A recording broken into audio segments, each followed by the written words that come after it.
बिस्मिल्लाहिर्रहमानिर्रहीम। अस्सलाम वालेकुम स्टूडेंट्स। आज हमारा टॉपिक है depression of the freezing point of a solvent by a solute.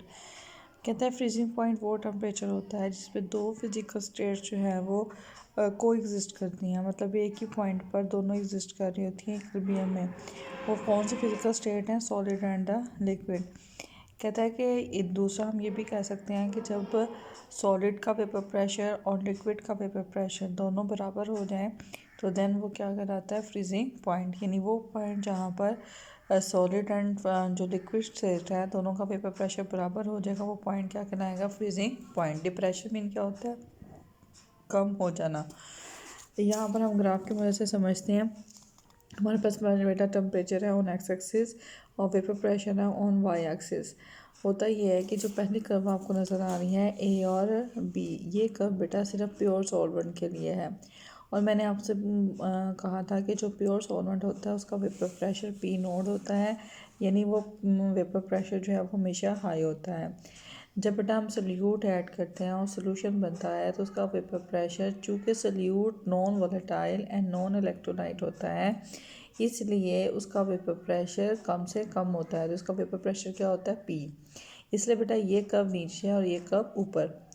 B point तक जो सॉल्वेंट एंड सोल्यूशन है वो लिक्विड होते हैं, लेकिन बी के बाद वो सॉलिड स्टेट में आना शुरू हो जाते हैं। इट्स मीन बी से सी तक कर्व किसके लिए है? सॉलिड सॉल्वेंट के लिए। लेकिन बेटा ये कर्व भी आकर ई पॉइंट पर मिल रही है, इसका मतलब है सोल्यूशन एंड सॉल्वेंट दोनों ई पॉइंट पर किस स्टेट में चले गए हैं? सॉलिड स्टेट में। तो वो पॉइंट बी से ई तक, बी से वो टेम्परेचर जहाँ से वो लिक्विड से सॉलिड में आना शुरू हुए, तो वो बी वो पॉइंट है जहाँ पर टेम्परेचर उसका T1 है, और ई वो पॉइंट है जहाँ पर सॉलिड एंड लिक्विड का दोनों का वेपर प्रेशर बराबर हो गया। वो पॉइंट क्या है? T2। तो बेटा डेल टी एफ क्या हुआ? Depression of the freezing point. यानी T1 ज़्यादा है और T2 क्या है? कम है। इस तरह से बेटा आपके पास जो डेल टी एफ होता है, डेल टी एफ यानी डिप्रेशन ऑफ फ्रीजिंग पॉइंट, वो किसके इक्वल होता है? T1 माइनस T2 के, क्योंकि T1 वो टेम्परेचर है जो हायर है और T2 वो टेम्परेचर है जो कि लोअर है। जैसे बेटा आपने लास्ट टाइम पढ़ा था डेल टी बी प्रोपोर्शनल है एम के, इसी तरह से बेटा यहाँ पर डेल टी एफ प्रोपोर्शनल होता है किस चीज़ के? मोलैरिटी के। और del T F is equal to K F. चूँकि बेटा हमने कहा कि जो बॉइलिंग पॉइंट है उस प्रॉपर्टी को हम विलियोस्कोपिक कहते हैं, इसी तरह से बेटा फ्रीजिंग पॉइंट की प्रॉपर्टी को हम क्रायोस्कोपिक कहते हैं। तो के एफ जो है वो क्या कहलाएगा? Cryoscopic constant. मोलैरिटी का फार्मूला होता है mass of solute divided by molar mass. ये बेटा नंबर ऑफ मोल्स होते हैं into mass of solvent in kilogram. की बेटा मास होता है सॉल्वेंट का। मास ऑफ सॉल्यूट बेटा हम लेते हैं W2, मोलर मास हम M2, 1000। सॉल्वेंट का मास बेटा हम W1 लेते हैं। 1000 क्यों लिखा बेटा? किलोग्राम, ग्राम से किलोग्राम में जाने के लिए 1000 से डिवाइड करते हैं। उसके बाद बेटा इस वैल्यू को हम m में क्या कर देंगे? पुट। तो del T F is equal to K F, और ये सारी वैल्यू m की जगह पुट हो जाएगी। हमने बेटा मॉलिक्यूलर वेट निकाला था, मॉलिक्यूलर वेट यहाँ पे डिवाइड हो रहा है, उधर जाके मल्टीप्लाई हो जाएगा और डेल टी एफ नीचे आ जाएगा। तो इस मेथड से हम मॉलिक्यूलर वेट को फाइंड आउट कर सकते हैं। बेटा ये जो है वो इम्पॉर्टेंट नहीं है, लेकिन उसका मेजरमेंट ऑफ फ्रीजिंग और point depression by Beckmann method, ये इंपॉर्टेंट क्या है? Long question. इसमें बेटा सबसे पहले हम इस फिगर को समझेंगे। इस फिगर में आपको ये साइड आर्म नज़र आ रहा है जहाँ से हम सोल्यूशन एंड सॉल्वेंट को पास आउट करेंगे। ये बेटा बेकमैन थर्मामीटर है, ये स्टिलर है, ये आपके पास इनर ट्यूब है, और ये आपके पास जो ट्यूब है इसके अंदर एयर जैकेट है, और यहाँ पर फ्रीजिंग मिक्सचर है। फ्रीजिंग मिक्सचर बेटा एथानॉल, इथाइलिन ग्लाइकोल, इनमें से हम इस्तेमाल कर सकते हैं, जो कि इसको ठंडा रख कर उसको फ्रीज़ कर सकते हैं। तो यहाँ पे हम फ्रीजिंग मिक्सचर को इस्तेमाल करते हैं। मेथड क्या होता है बेटा? साइड आर्म से हम पास आउट करते हैं पहले calculated amount of the solvent, यानी प्योर सॉल्वेंट होता है। तो जब प्योर सॉल्वेंट जो है उसका टेम्परेचर नोट करते हैं, वो क्या होता है? T1। फिर बेटा जब हम सल्यूट ऐड करते हैं तो उसके ऐड होने की वजह से फ्रीजिंग पॉइंट मिक्सचर जो है प्योर सॉल्वेंट एंड सल्यूट के ऐड होने के बाद उनको सॉलिडिफाइड करता है। वो टेम्परेचर आपके पास चूँकि कम हो जाता है उसको हम क्या कहते हैं, T2। तो T1 एंड T2 को फाइंड आउट करने के बाद हम उससे क्या मालूम करते हैं, del T F, T1 minus T2, और इनको फार्मूलाज में पुट करके हम क्या फाइंड आउट करते हैं, मॉलिक्यूलर वेट। तो ये इंपॉर्टेंट क्या है, लॉन्ग क्वेश्चन। उसके बाद बेटा इसमें से शॉर्ट क्वेश्चन बन सकता है, freezing points are depressed due to the presence of solute. क्यों? क्योंकि सल्यूट के ऐड होने की वजह से पहले से वेपर प्रेशर क्या हो जाता है, कम हो जाता है, और ये वो पॉइंट होता है जहाँ पर लिक्विड एंड सॉलिड का वेपर प्रेशर क्या हो जाता है, बराबर। उसके बाद applications of boiling point, elevation और फ्रीजिंग पॉइंट, इंपॉर्टेंट क्या है आपके पास, शॉर्ट क्वेश्चन। और बेटा इस तरह से भी ये शॉर्ट क्वेश्चन उसकी एप्लीकेशन का ही है। Sodium chloride and potassium nitrate are used to lower the melting point of ice in summer. Antifreeze solution protect the liquid of radiator from boiling over. ये दोनों एप्लीकेशन से ही बने हुए शॉर्ट क्वेश्चन है। अगर वो वैसे पूछ लेता है कि what are the applications of boiling point, elevation and freezing point, तो बेटा जो आपकी बुक में पैराग्राफ लिखा हुआ है वो आप करेंगे, और अगर इनके आंसर लिख देता है तो तब भी यही एप्लीकेशंस आएंगी। बेटा आपने देखा होगा कि जब गर्मियाँ होती हैं उस सूरत में हमारा जो आकार होता है, कार का जो इंजन होता है उसमें एक रेडिएटर होता है, उसके बॉयल आउट होने के ख़तरा होता है, उसमें जो लिक्विड होता है, तो उसके लिए हम एंटी फ्रीज एजेंट इस्तेमाल करते हैं, जिसे हम क्या कहते हैं, इथिलीन ग्लाइकोल। इथिलीन ग्लाइकोल क्या अल्कोहल है, जब इसको हम ऐड करते हैं वाटर में तो ये उसका इंक्रीज़ कर देता है बॉइलिंग पॉइंट, जिसकी वजह से वो जल्दी फ्रीज आउट नहीं होता, और आपको जो है वो कार का रेडिएटर के बॉइलिंग होने की क्या ख़तरा ख़त्म हो जाता है। इस तरह से बेटा आइसक्रीम जो है वो मेल्ट होने का ख़तरा होता है ड्यूरिंग द समर, तो फिर उसमें हम sodium chloride and potassium nitrate का मिक्सचर इस्तेमाल करते हैं।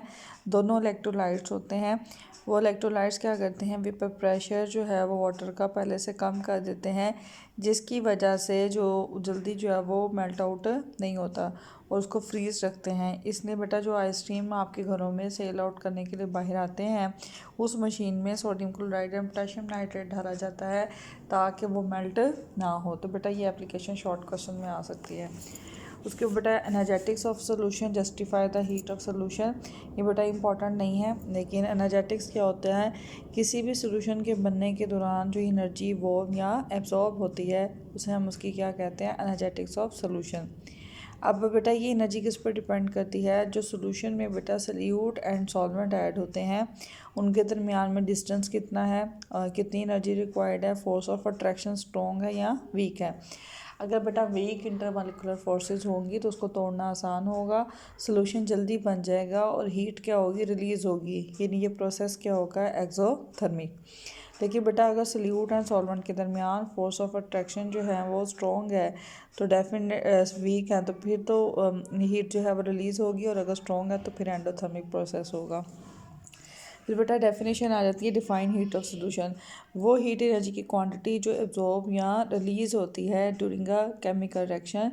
जब हम सोल्यूशन बनाते हैं तो उस एनर्जी को हम क्या कहते हैं, एंडोथर्मिक प्रोसेस या एक्सोथर्मिक। जैसे देखिए पोटेशियम नाइट्रेट को बेटा हम जब वाटर में डिसॉल्व करते हैं तो एनर्जी रिलीज़ होती है, तो ये उसकी हीट ऑफ सोल्यूशन है। लेकिन मैंने आपको जैसे बताया कि हीट ऑफ सोल्यूशंस या एनर्जेटिक्स किस पे डिपेंड करती हैं, intermolecular forces between solute and the solvent. उसके बेटा इंथैल्पी ऑफ सोल्यूशन, जब हम बेटा हीट ऑफ सोल्यूशन की बात करते हैं तो हम जस्ट जो है विदाउट 1 मोल की बात करते हैं, लेकिन बेटा जब हम 1 मोल की बात करते हैं तो वो क्या कहलाती है, इंथैल्पी। यानी डेफिनेशन वही होगी, the heat change when heat is released और द एब्जॉर्ब, लेकिन 1 मोल के लिए होगी तो ये क्या होगी, इंथैल्पी। तो बेटा सोडियम क्लोराइड का 1 मोल जब वाटर में डिज़ोल्व होता है तो उसकी एनर्जी क्या होती है, रिलीज़ होती है, वो उसकी क्या कहलाती है, इंथैल्पी। अब बेटा हीट ऑफ सोल्यूशन जो है वो किसके इक्वल होता है, enthalpy of solution, heat of solution minus heat of components.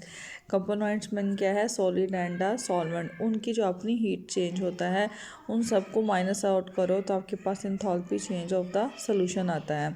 और ये बेटा इसकी जो हीट ऑफ सोल्यूशन की स्ट्रेंथ है वो इंटरमॉलिक्यूलर फोर्सेस की स्ट्रेंथ पर डिपेंड करती है। जितनी बेटा इंटरमॉलिक्यूलर फोर्सेस की स्ट्रेंथ ज़्यादा होगी उतनी एनर्जी ज़्यादा रिक्वायर्ड होगी। पोटेशियम आयोडाइड को बेटा हम जब वाटर में डिज़ोल्व करते हैं तो उसमें क्या होता है, देखिएगा बेटा सबसे पहले पोटेशियम आयोडाइड क्या होता है, आयोनाइज। ये देखिए बेटा पोटेशियम आयोडाइड आयोनाइज हुआ, पोटेशियम आयन और क्या बना, आयोडाइड आयन। जब वाटर में डिज़ोल्व होता है तो बेटा आपको पता है कि वाटर के अंदर दो किस्म के कंपोनेंट्स हैं, एक आपके पास है OH और एक आपके पास है H। तो बेटा ये जो पोटाशियम आयन है चूँकि इस पर पॉजिटिव चार्ज है, ये अपने आप को अट्रैक्ट करवाएगा टूवर्ड्स द हाइड्रोक्सल, क्योंकि वाटर में हाइड्रोक्सल पर नेगेटिव चार्ज है और हाइड्रोजन पर क्या चार्ज है, पॉजिटिव। बेटा सबसे पहले जो हमारे पास पोटाशियम आयोडाइड है, जब उसको हमने डिकम्पोज किया, यानी ये पोटाशियम आयन है और इसको हमने पोटाशियम आयोडाइड को जब डिकम्पोज किया, पोटाशियम आयन बना और आयोडाइड आयन। जब बेटा किसी भी आयनिक कंपाउंड को हम डिकम्पोज करते हैं तो उस दौरान एनर्जी जो है वो जो रिलीज़ होती है या एनर्जी चाहिए होती है उसे हम क्या कहते हैं, लैटिस एनर्जी। तो बेटा ये लैटिस एनर्जी साइज़ पर डिपेंड करती है, जितना आपके पास साइज़ जो है वो ज़्यादा या कम होगा उस लिहाज से लैटिस एनर्जी क्या होती है, चेंज होती है। अब बेटा पोटाशियम आयोडाइड जब वाटर के साथ मिलता है तो वाटर के पास एक तो बेटा H पॉजिटिव होता है और सेकेंडली OH नेगेटिव होता है। तो बेटा जो पोटाशियम आयन है उसके इर्द गिर्द क्या हो जाते हैं, हाइड्रोक्सल, और आयोडाइड आयन के इर्द गिर्द क्या हो जाते हैं, H पॉजिटिव।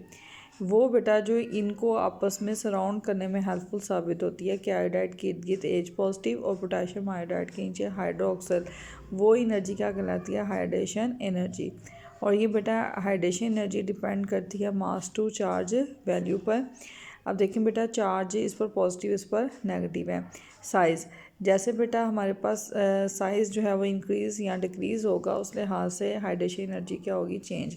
यहाँ से ये शॉर्ट क्वेश्चन आ सकता है कि what is the relation between hydration energy and size of ion. अगर बेटा साइज़ जो है वो क्या होगा, ज़्यादा होगा तो आपके पास हाइड्रेशन एनर्जी जो है वो कम होगी, और अगर जो है वो साइज़ कम होगा तो हाइड्रेशन एनर्जी क्या होगी, ज़्यादा।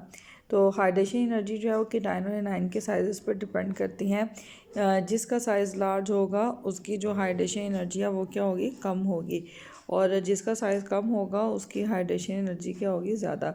यानी कि साइज़ एंड हाइड्रेशन एनर्जी इनमें इन्वर्स रिलेशन है। अगर साइज़ ज़्यादा है तो हाइड्रेशन एनर्जी कम है, और अगर साइज़ कम है तो हाइड्रेशन एनर्जी क्या है, ज़्यादा। यह बात आपने इसमें बतानी है। तो ये इंपॉर्टेंट लॉन्ग नहीं है, लेकिन इसमें से शॉर्ट क्वेश्चन बन सकता है। Define lattice energy, define hydration energy.